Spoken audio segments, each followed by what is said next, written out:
Thank you for sacrificing your networking break. Hopefully we'll make this worth your while. So, 25 years I spent in project development, and more recently have set up a VC and an esoteric investment platform we call Full Circle. And one of the things that we thought we would do this morning is to kind of look at some of these tech-enabled changes that we're all seeing, certainly from my eyes, in my new VC world, whether it's blockchain or whether it's fintech, or whether it's payment platforms that are emerging from a customer and utility standpoint, and then try to apply it to our world of development. Try to ask questions about speed and disruption and our profession that has been there for a couple of hundred years. Is anything going to change from a project financing standpoint? Is anything going to change from a land title standpoint? Is anything going to change in terms of how long it takes to get ESIAs approved or project financing raised for our projects? So let me start by we've got a great panel here between Sean, Ellen, and Chris, the leading developers on the continent.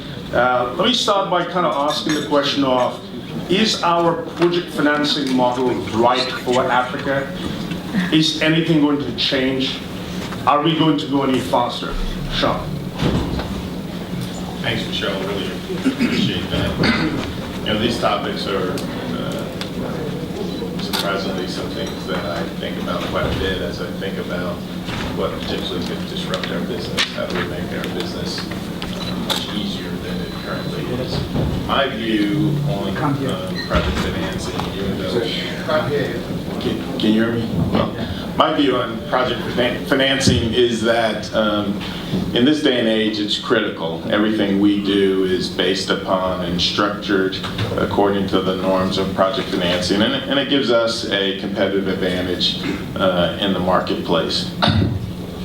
With that said, and don't ask me what time frame, but I don't think project financing in the African market is actually sustainable over the long term in Africa, primarily because it's just really hard on everybody. It's really hard on host governments. It's certainly hard on developers.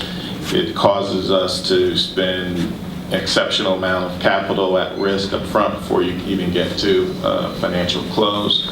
And so, I think with some of the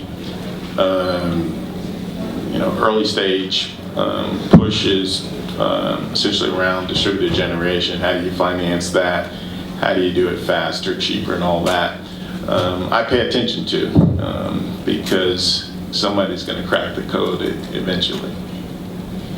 So given payments seem to be changing, how we're talking to consumers and collecting the money from a digital wallet standpoint, do we see payment risk changing ultimately from our customers? Anyway.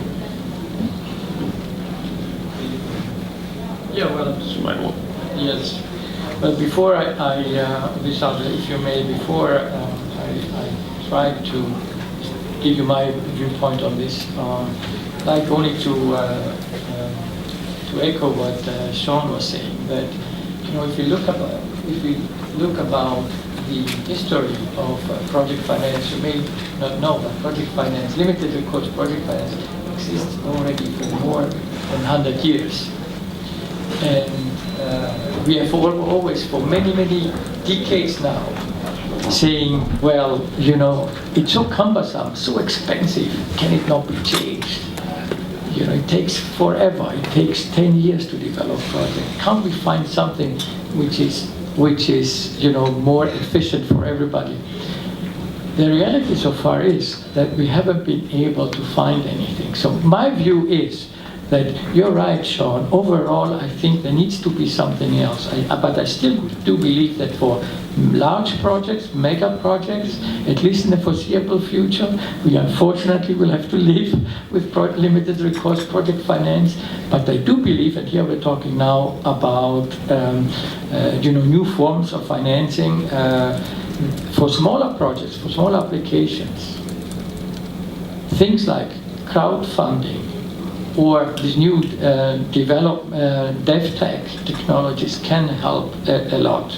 Because I do not believe that for small applications, particularly when we're talking about also technologies which are mature, relatively easy, and not a lot of risk, like for instance solar PVs, that you can actually finance it on a faster, more efficient basis. However, the difficult projects, large projects, sometimes also cross-border project will be very difficult to do with this new tech. Now, coming to your question, Vishal, whether this will change at all, whether new technology can change at all the way the payments are going to be working. I think yes, maybe not tomorrow morning. I think blockchain technology has a lot of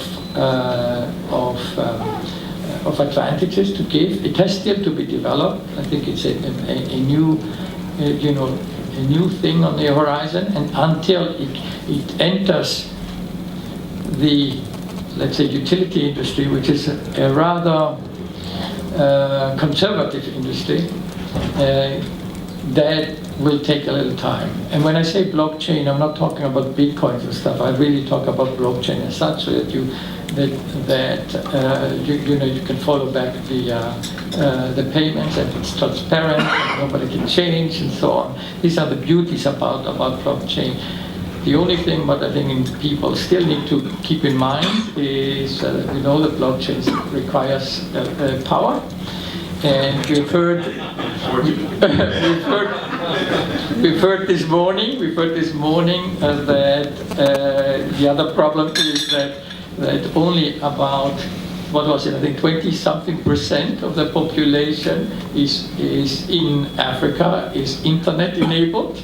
So I think these are still things that need to be resolved before this technology can actually, really be used in mainstream applications in Africa. Thank you, Chris. I just want to stay still with payments and pull you into this, Helen. Could you see a situation, perhaps a couple of years out, on a project like Lake Turkana, where you have consumers using a fintech platform paying you directly? So, and then you have a structured product around that to secure those payments for your bank and bypass KPLC or the utility completely. Could you see that? I think the whole concept of DevTech, FinTech is in fact to bypass the central entity, whether it's the utility or the bank. So it's making a direct link between the customer and the provider. As to Lake Turkana, I think it's doubtful because that is already a project finance deal. To get out of that project financing would be expensive and difficult. And for all the reasons that Chris has said, many of the customers in the immediate vicinity of the project, not only are they not internet connected, they're actually nomadic pastoralists. So the idea that they would somehow suddenly be able to buy power from the project today is, I think, not reasonable. However, I do think there is a role for these new technologies, as again Chris has said, for the smaller projects. And I think we have to look at that.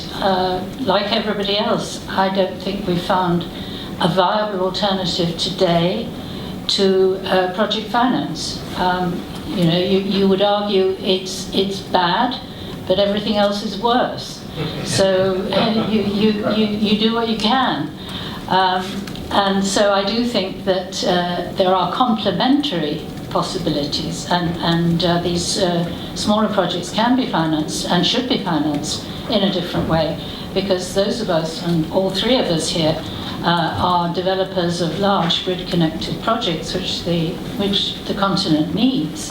But there are people who are never going to be on the grid, or certainly not in my lifetime, which admittedly is not quite short.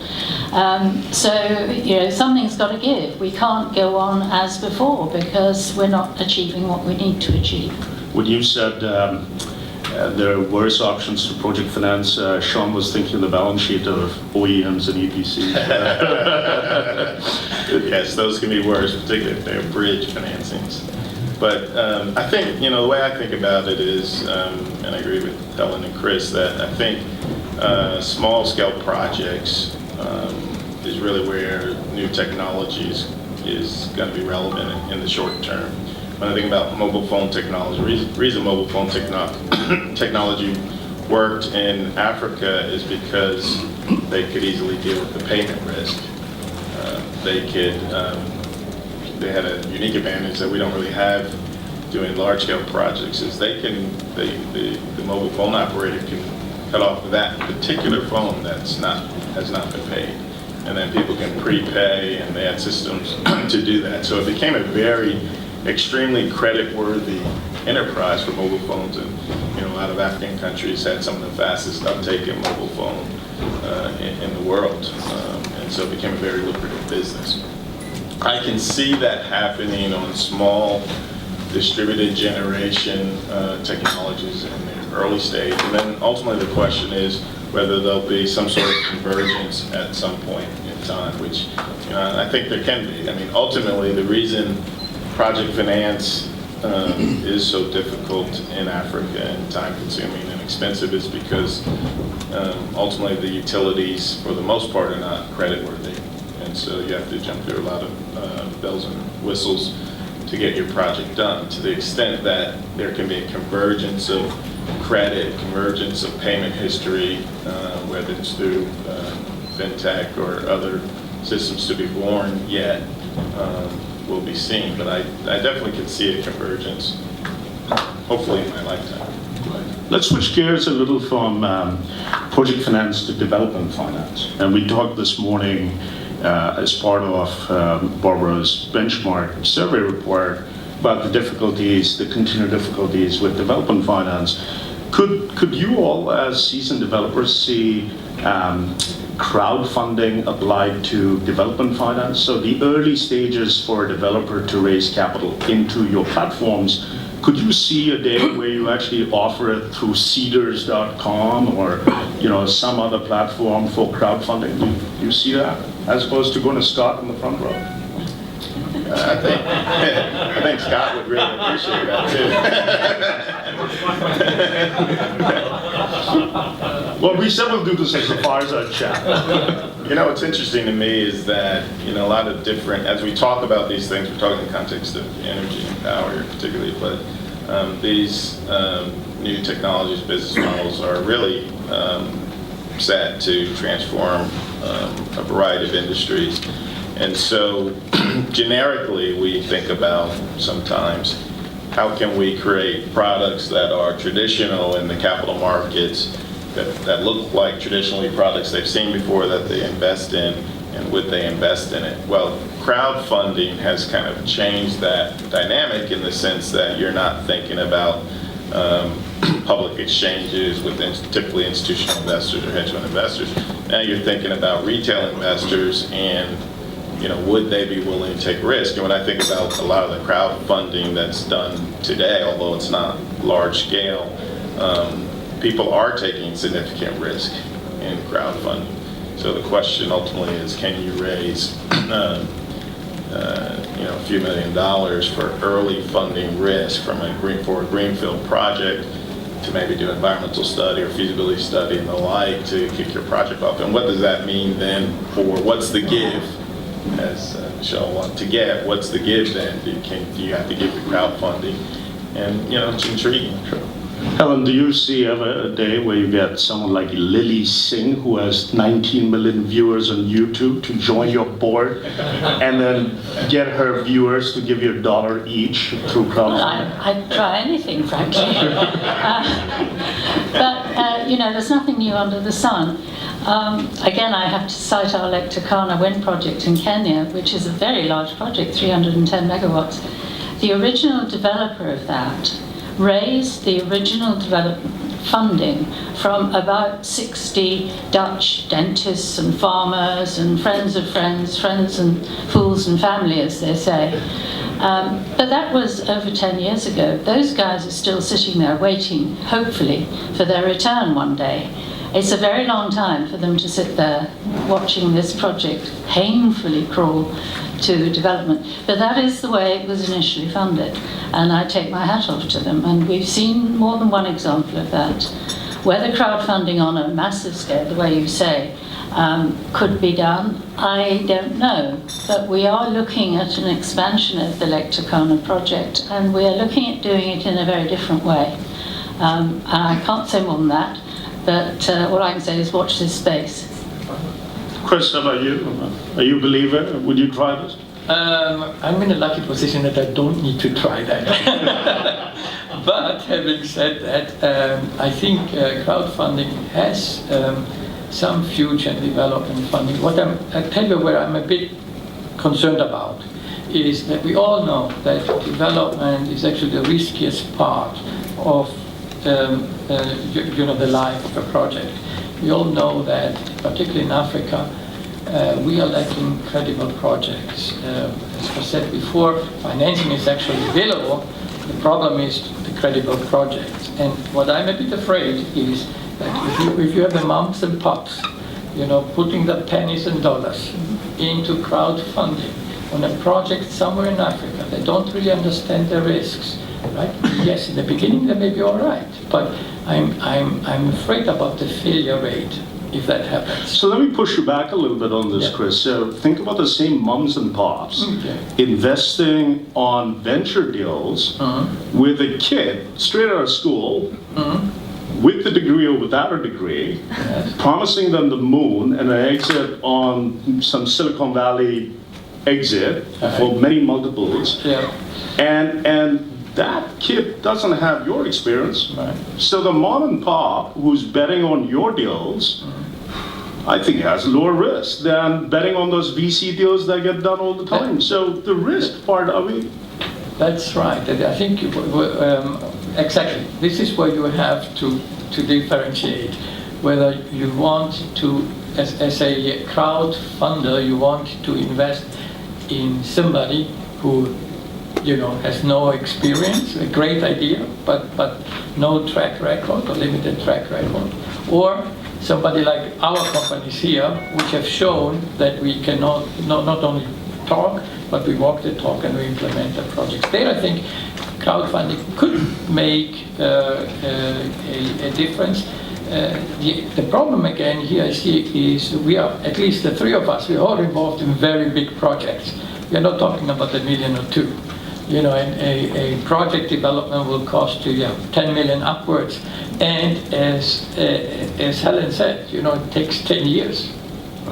So are those guys really the right? Are those people really the right people who can wait for 10 years for a greenfield project to materialize to get to financial closing? Maybe, but I have my doubts. Sure. Should we kind of talk a little about blockchain, right? And particularly in the context of land rights. I know, for example, in Lake Turkana, you've had all kinds of easement issues, particularly on the T&D. Could we see the blockchain technology solving for anything that could make things go faster, ultimately for lenders to get comfortable on security packages?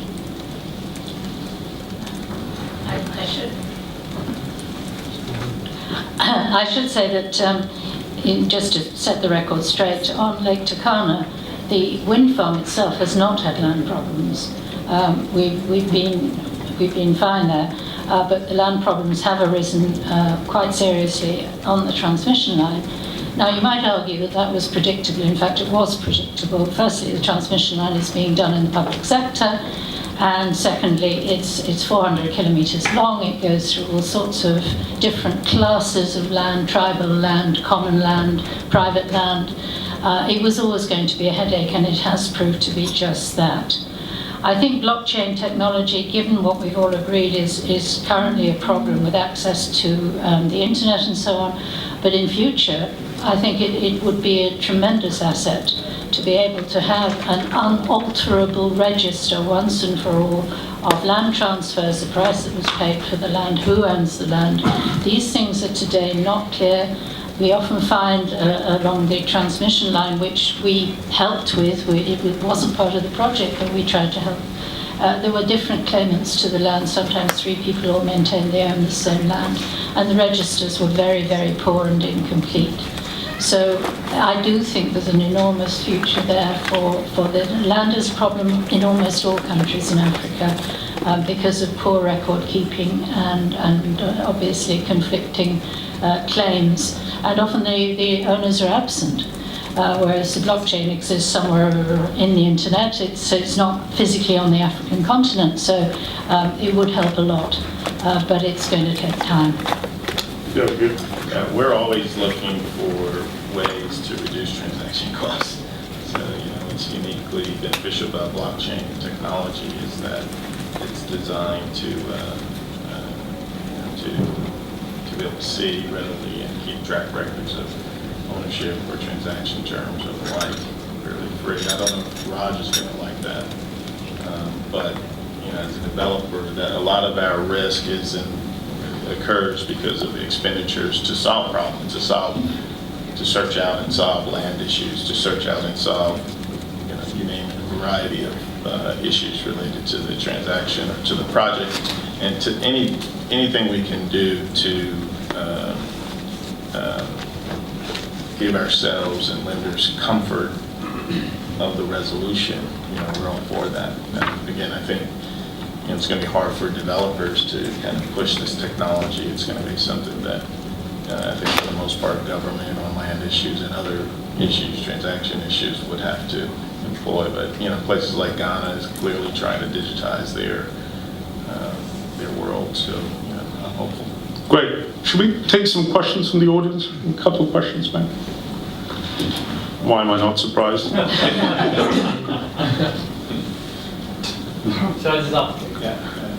So listen, I think the picking up your point, Sean, I think just address it. All of us want to do deals quicker, whether you're lawyers, developers, etc. But my question for you is that, so let's take blockchain as an example, right? So I'm working with a small company that's trying to develop blockchain to secure land title, deal with land title issues. Now, if you went down the blockchain route and you partnered with these smaller companies that actually says, okay, when you have a project, create a blockchain for my projects. It's not just about land, it's about easements, it's about your project development agreements, etc. Why would you do that, number one? Number two is come back to your point about seeders and you're not invested in seeders. The beauty about seeders is that it has a template, right? So everyone comes up and says, there's no discussion about the terms of the subscription. That's the terms. You either want it or you don't want it. So you completely take out the discussion on and that's about. Nor do you have to deal with 10,000 investors. Someone else. No, but yeah, someone is dealing with 10,000 investors, and these are the terms, and this is the valuation, and you either like it or you don't like it, right? So why wouldn't you do that for development projects? On the blockchain. Oh, you want to do? Yeah, because we need permission. Can I ask you a question? Thank you. This crowdsourcing, let's change it a little bit and say that maybe you go wholesale, not retail, and you take those investors that can take the risk, say foundations. So under the Sustainable Development Goals, for example, the major foundations in the world are called SDG funders. And you have Hilton with $9 billion and Ford and a whole host of them saying they want to fund the SDGs and by extension infrastructure. And why not infrastructure in Africa? So one of the things we've sort of brainstormed to no successful resolution yet is having an interactive map where foundations along with institutional investors could say, hey, I want to do an energy deal. Select energy, you get your little dots, you can telescope down into the energy projects. Why not apply, just to start before we get to blockchain, just being able to inform those that are interested in supporting important projects that are going to accelerate the SDGs or social impact investors or whatever, down to the projects. And the second part of that question is, I've seen in small mini hydro projects in Tanzania, crowdfunding working already, where all of a sudden, off the grid, you have the church crowdfunding from their congregation, the development funds, the Tanzania National Renewable Energy Agency may not even know about the project. They get the project done, but they're there to cut the ribbon. You know, so I mean, I think there's a lot of, and also payment, reducing payment risk by just using like your, you know, your little card. So there's a lot of transitional kinds of things that could be done, as well as crowding in some of the bigger guys more into your African projects. So should we deal with those two first, and we'll come back? I mean, it's hard for some of us to process 6 questions at one time. So let's do the blockchain and the question of doesn't it make sense from a security package and documentation standpoint, and then we'll talk about crowdfunding and whether we can be more inclusive, perhaps through a wholesale model as opposed to going to the mom and pop retail model. So let's do blockchain first. Yeah, you know, Raj, you asked a very important question, which was, why would we do that? And if we're successful for those developers that can be successful in their project, you know, it's a bit of a competitive advantage, you know, keeping a black box. And, you know, to the extent you make information available, that then potentially creates more competition for us from smaller players. So, you know, it's something that we'd have to think about. With that said, you know, we've had situations where, for example, we want to do an environmental study or air study on our site. And to do that, we need air study information from adjacent plants or other information. And, you know, fortunately, we were able to go to that party or parties and get it. But, you know, it'd be much smarter from a government's perspective to have that information available. I personally think the driver for credible information, if I could put blockchains in that category, has to come from the governments. The blockchain. Should we talk about sort of this continued dialogue around crowdfunding, but maybe go one level higher and say foundations and wholesale type?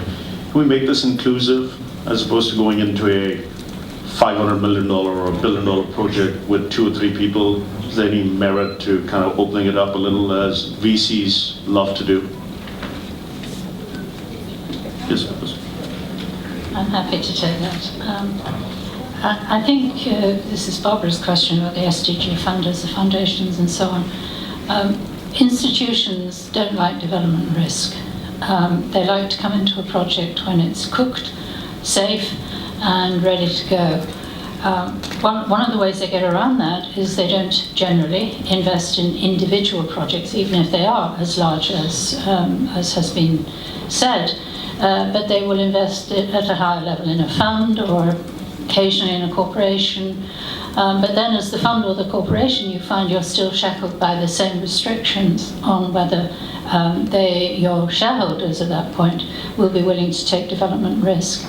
And it doesn't really solve the problem. The big problem, well, there are 2 big problems, as Chris has alluded to. One is the shortage of decent projects, and the other is the shortage of early stage development capital. And typically, I mean, the wonderful example that Barbara cites about a church crowdfunding its own small generation project, I think that there should be lots of those. That really has to be the way to go. Crowdfunding the big grid-connected projects that we 3 do, which are essential for the economic development of the continent, I think that's a very different proposition, and it's not for the faint-hearted.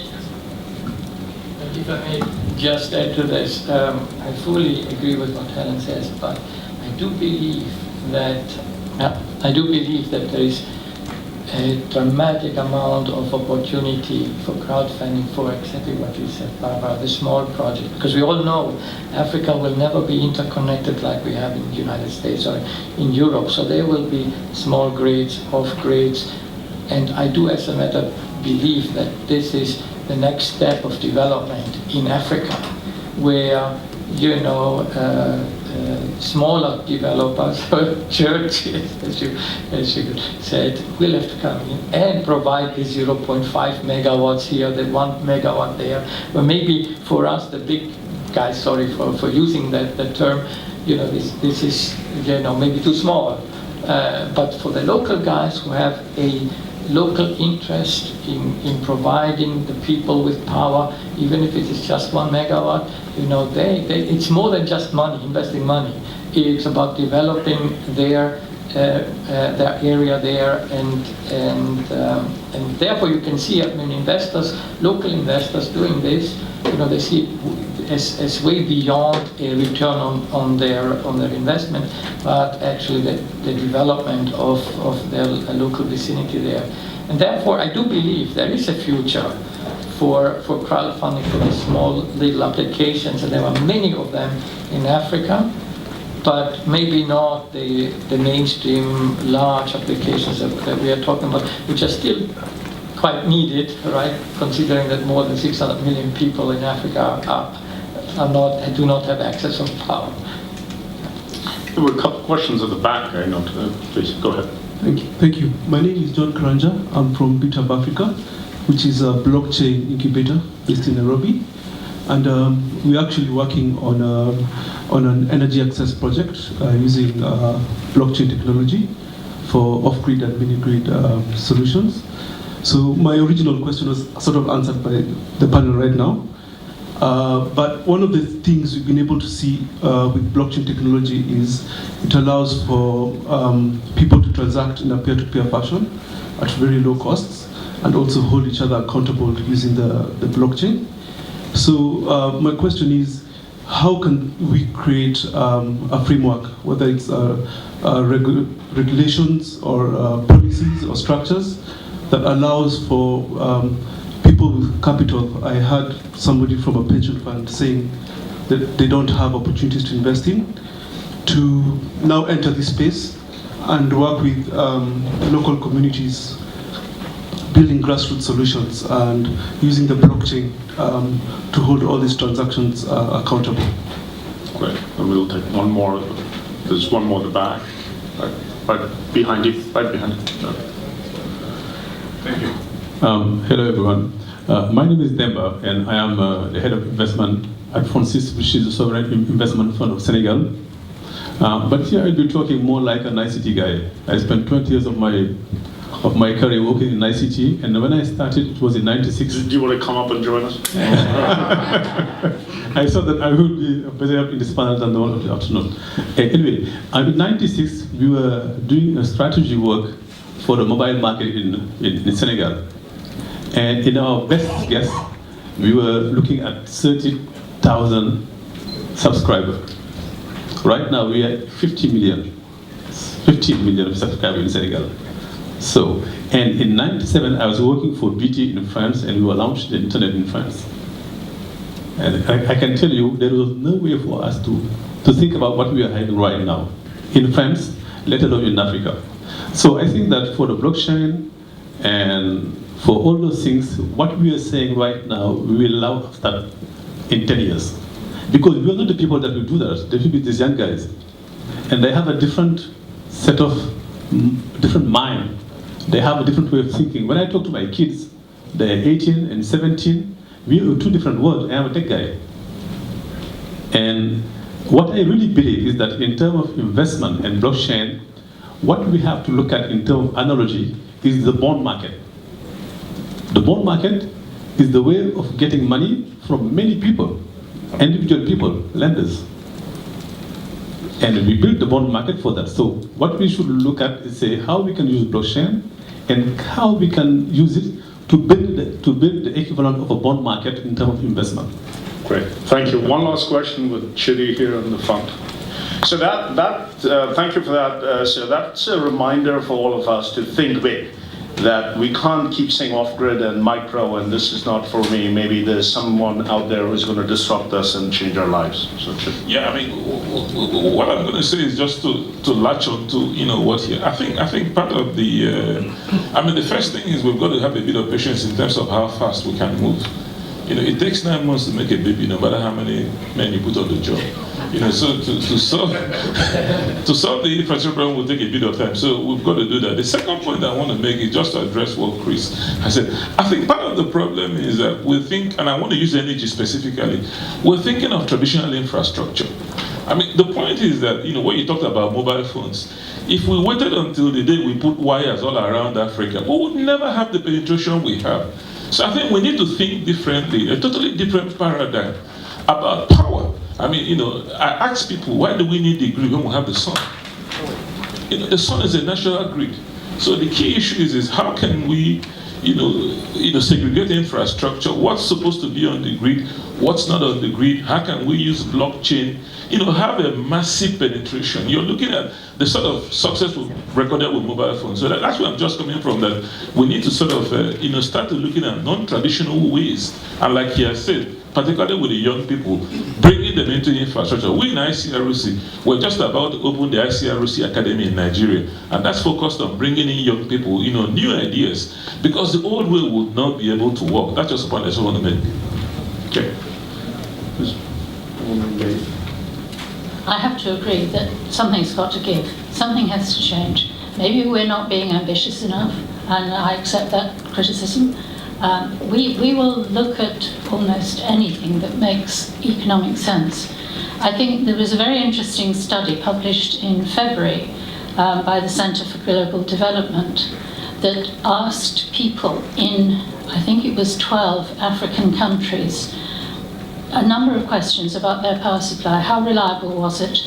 What did they want? What did they not have? What would they like to have? And it's fascinating. I would recommend it as reading for anybody. And one of the things they found was that although people are happy to have small solar lanterns or whatever, there very, very quickly comes a point when they want more. They want more power. They want connection to the grid.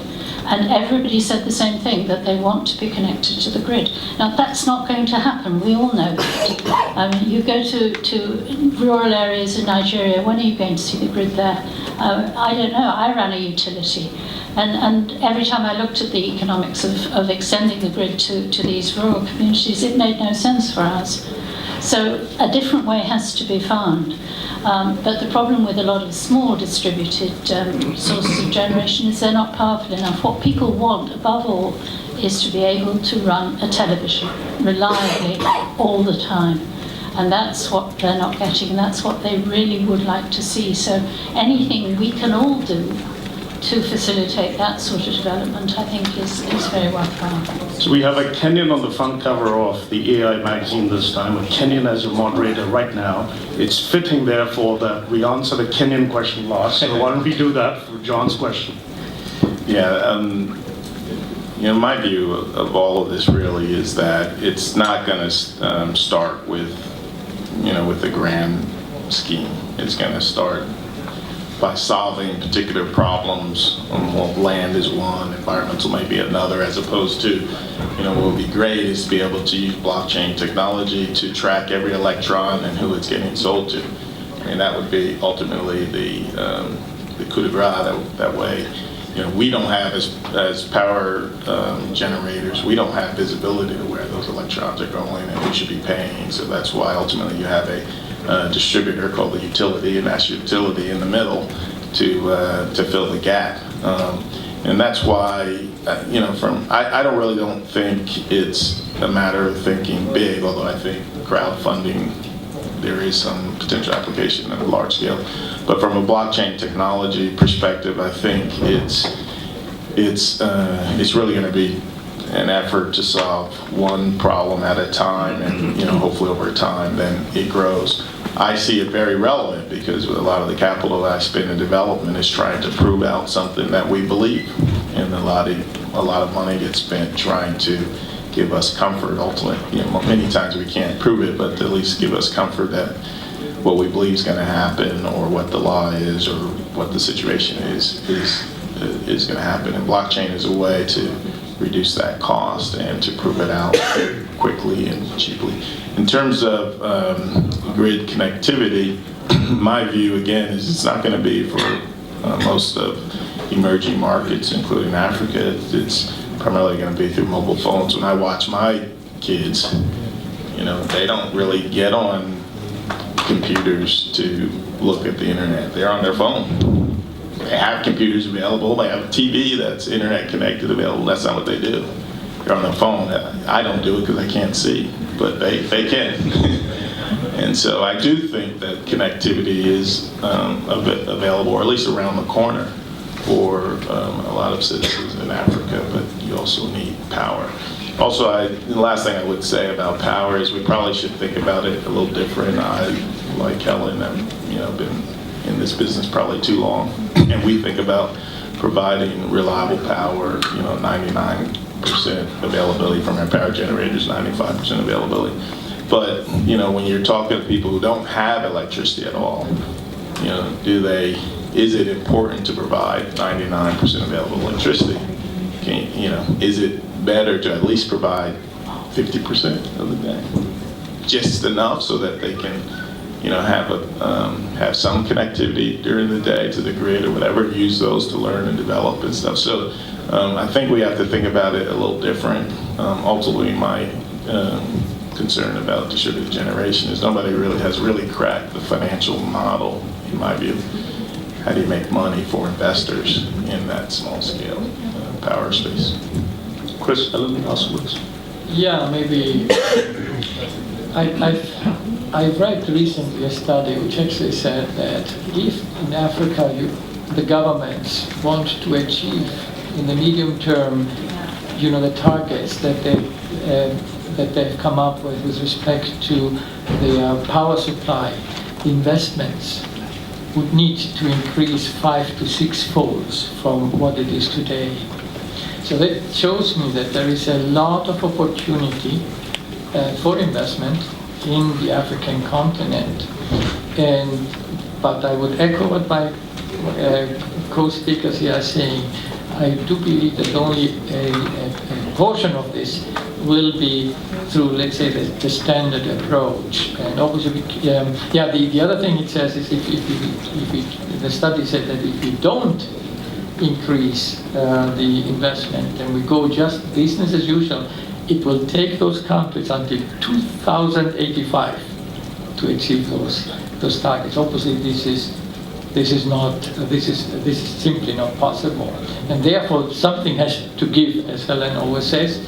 Something new has to come there, and I do believe now, with my last comment, there's not only DevTech and that we're talking about, but there is also new technology that's coming up, like, for instance, battery storage, which is maybe today not the most competitive part, but in 5 to 10 years, everybody expects this to happen. And if we have this type of solution on an economic basis, I think a lot of new ways of doing business, including financing small deals with crowd financing, etc., will be much more feasible than it is today. All right, with that, over to you, Barbara. Thank you. Well, I'm sure all of you will. I really applaud. When I looked at the topic, I was a little bit skeptical, to be honest. But I think Africa, but there's really something here. I was in Germany 2 weeks ago at an Industry 4.0 conference, Vishal was telling me. And so, it was fascinating. But it is going faster. This whole revolution is going faster. And Africa has the potential to leapfrog. So we really need to, and we also have to bring in the climate smart technologies as well. So there's a real opportunity for all of us to innovate together in thinking through how to push this. But at the same time, project finance has been this stable. We know that project finance deals perform better. So how can we, of course, we've talked about it forever, standardize and simplify, and get governments and DFIs to help us get the deals done. But you guys have really pushed the envelope, and we thank you. So please join me in thanking our wonderful panel speakers. Doing business in Africa. You can't afford to be without Africa Investor.